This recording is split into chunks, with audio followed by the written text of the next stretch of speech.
जोरदार तालियों के साथ माननीय मुख्यमंत्री जी के उद्बोधन के लिए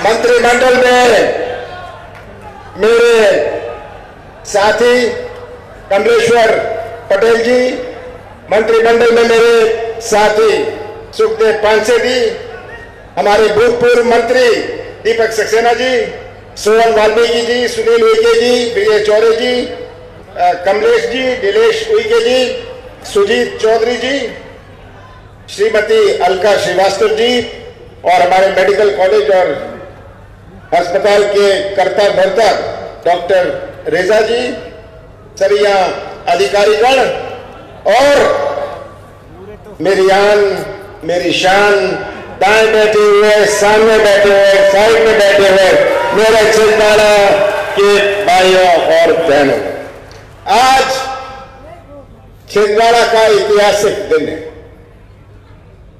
मेरा स्वप्न था कि छिंदवाड़ा के विकास में जिस चीज की कमी थी, जिस कमी को आप महसूस करते थे, मैं महसूस करता था कि एक ऐसी स्वास्थ्य सुविधा छिंदवाड़ा में हो जहां हमारे छिंदवाड़ा के लोगों को नागपुर और भोपाल या जबलपुर नहीं जाना पड़ा। मेडिकल कॉलेज का तो शुभारंभ हुआ, साथ साथ जो हमारा पुराना डिस्ट्रिक्ट हॉस्पिटल है इसका भी नवीनीकरण हुआ। ये आप सबके सामने है। मैंने कभी घोषणा नहीं करी थी। आपको याद है 2014 की मार्च में केंद्र सरकार में जब कांग्रेस की गवर्नमेंट दिल्ली में थी, उन्होंने छिंदवाड़ा मेडिकल कॉलेज की स्वीकृति दी थी और इसकी राशि दी थी। वो तो अलग बात है कि कुछ दिन पहले शिवराज सिंह जी आए और शिलान्यास कर गए। बहुत शौक था उन्हें घोषणाओं का और शिलान्यास का, तो उन्होंने भी शिलान्यास कर दिया। पर यह केंद्र की जो योजना थी, मुझे आज इस बात की खुशी है, इस बात की खुशी है कि केवल हमारे पुराने हॉस्पिटल का ही नहीं नवीनीकरण, जो हमारा डिस्ट्रिक्ट हॉस्पिटल, पुराना डिस्ट्रिक्ट हॉस्पिटल है, ये भी इसका नवीनीकरण हुआ है। साथ साथ हमारे मेडिकल कॉलेज का जो अस्पताल बनेगा, ये अस्पताल अपने संभाग का सबसे अच्छा नहीं, अपने मध्य प्रदेश का सबसे अच्छा नहीं, ये पूरे देश में से सबसे अच्छे अस्पताल में से बनेगा। अभी तो कितने लोग जाते हैं छिंदवाड़ा से नागपुर इलाज कराने, कम से कम अपने छिंदवाड़ा से 300-400 लोग जाते हैं। कोई भोपाल जाता है, कोई नागपुर जाता है, कोई जबलपुर जाता है। ये तो ऐसा अस्पताल बनेगा जहां नागपुर के लोग आएंगे छिंदवाड़ा अपना इलाज कराने, और ये छिंदवाड़ा हॉस्पिटल नहीं होगा। आप जानते हैं, सब लोग कहते हैं दिल्ली में सबसे प्रसिद्ध all India institute of medical science है एम्स, तो है ना नाम एम्स का। ये जो बनेगा इसका नाम होगा Chhindwara institute of medical science. ये केवल छिंदवाड़ा हॉस्पिटल नहीं होगा, Chhindwara institute of medical science होगा। तो आज का दिन एक ऐतिहासिक दिन है। ऐतिहासिक दिन हमारे बहुत सारे आए, इसके आप गवाह हैं।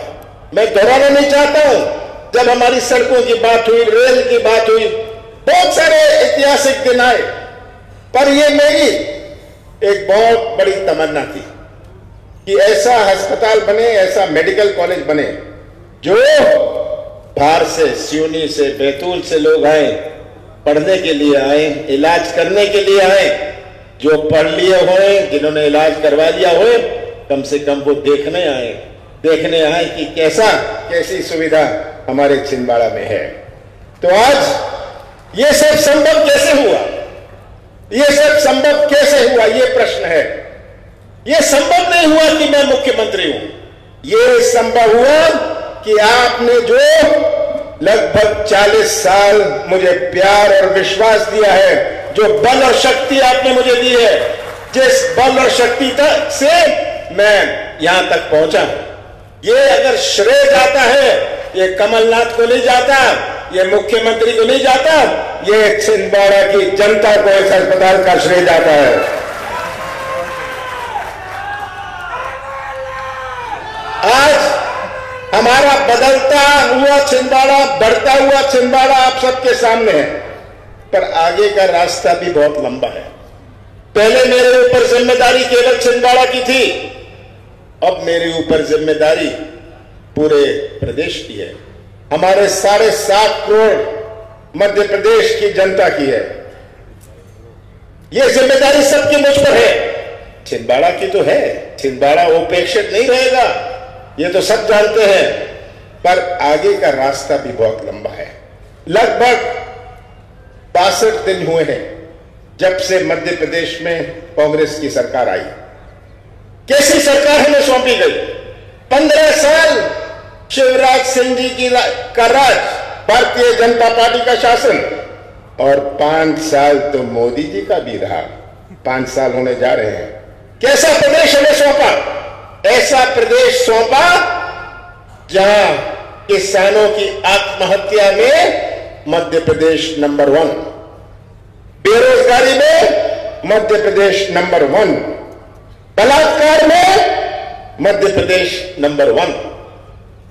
ऐसा प्रदेश हमें सौंपा भारतीय जनता पार्टी। और बहुत बड़ी चुनौती थी कि मध्य प्रदेश की अर्थव्यवस्था, जिसका बुनियाद है हमारा कृषि क्षेत्र, आज अगर हम मध्य प्रदेश की अर्थव्यवस्था की बात करें, हम कृषि क्षेत्र के बगैर बात नहीं कर सकते। मध्य प्रदेश की अर्थव्यवस्था हमारे कृषि क्षेत्र पर आधारित है।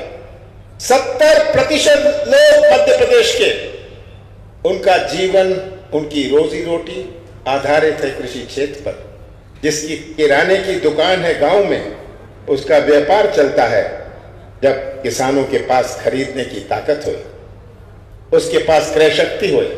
जो ट्रैक्टर चलाता है, जो मजदूर है, उसकी रोजी रोटी जुड़ी हुई है कृषि क्षेत्र।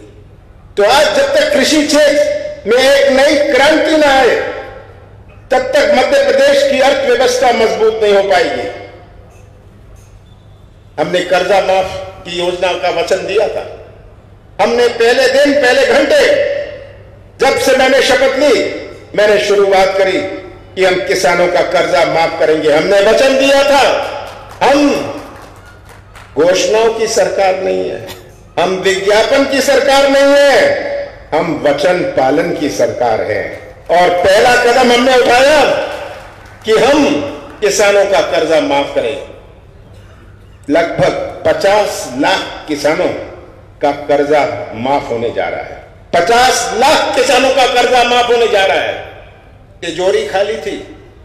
भारतीय जनता पार्टी आलोचना करती थी कि कर्जा कभी माफ नहीं होगा, ये तो जुमला है। जुमला वाली सरकार आज हमें पाठ पढ़ा रही थी कि क्या जुमला है। हमारा कोई जुमला नहीं है। आज अगले 5 दिन में मध्य प्रदेश के 25 लाख किसानों का कर्जा माफ हो गया होगा। यह तो एक शुरुआत है, ये एक शुरुआत है, ये समस्या का हल नहीं है। किसान का जन्म कर्जे में होता है, किसान की मृत्यु कर्जे में होती है। ये तो एक फर्स्ट एड है। अगर हम कृषि क्षेत्र में मजबूती लाना चाहते हैं तो हम किस नजरिए से कृषि क्षेत्र को देखें? 30 साल पहले, 40 साल पहले हमारी कृषि क्षेत्र की चुनौती कुछ और थी। हमारी चुनौती थी कम उत्पादन की। अब हमारी चुनौती ये बढ़ते हुए उत्पादन की है। पहले कितना सोयाबीन, कितना मक्का होता था, कितना गेहूं होता था। पिछले 10, 15, 20 साल में कितना उत्पादन करें, कितना उत्पादन होता है। इस उत्पादन की कैसी नीति बनाई जाए ताकि किसानों के साथ न्याय हो, किसानों को उचित मूल्य मिले, किसान अपना कर्जा पटा पाए, आज किसान डिफॉल्टर बनता है क्योंकि किसान को उचित मूल्य नहीं मिलता, किसान डिफॉल्टर बन जाता है। तो ऐसी नीति हमें बनानी पड़ेगी। हमने कर्जा माफ तो कर दिया, पर आगे आने वाले समय में हम एक नए नजरिए से कृषि क्षेत्र में क्रांति लाने के लिए हम एक नई नीति बनाएंगे। अभी मैं बैठा था, मुझे कह रहे थे मक्का का क्या होगा। छिंदवाड़ा के किसानों को मैं कभी निराश नहीं करूंगा। मक्का का बोनस तो मिलेगा ही मिलेगा हमारे किसानों को, और केवल छिंदवाड़ा के किसानों को नहीं, पर पूरे मध्य प्रदेश के किसानों को मिलेगा। सबसे ज्यादा अधिक मक्का तो छिंदवाड़ा में होता है। बाकी लोगों को तो समझ लेना था पहले से कि और कोई बोनस मिले या नहीं मिले, मक्का का बोनस तो जरूर मिलेगा हमारे छिंदवाड़ा के किसानों के लिए।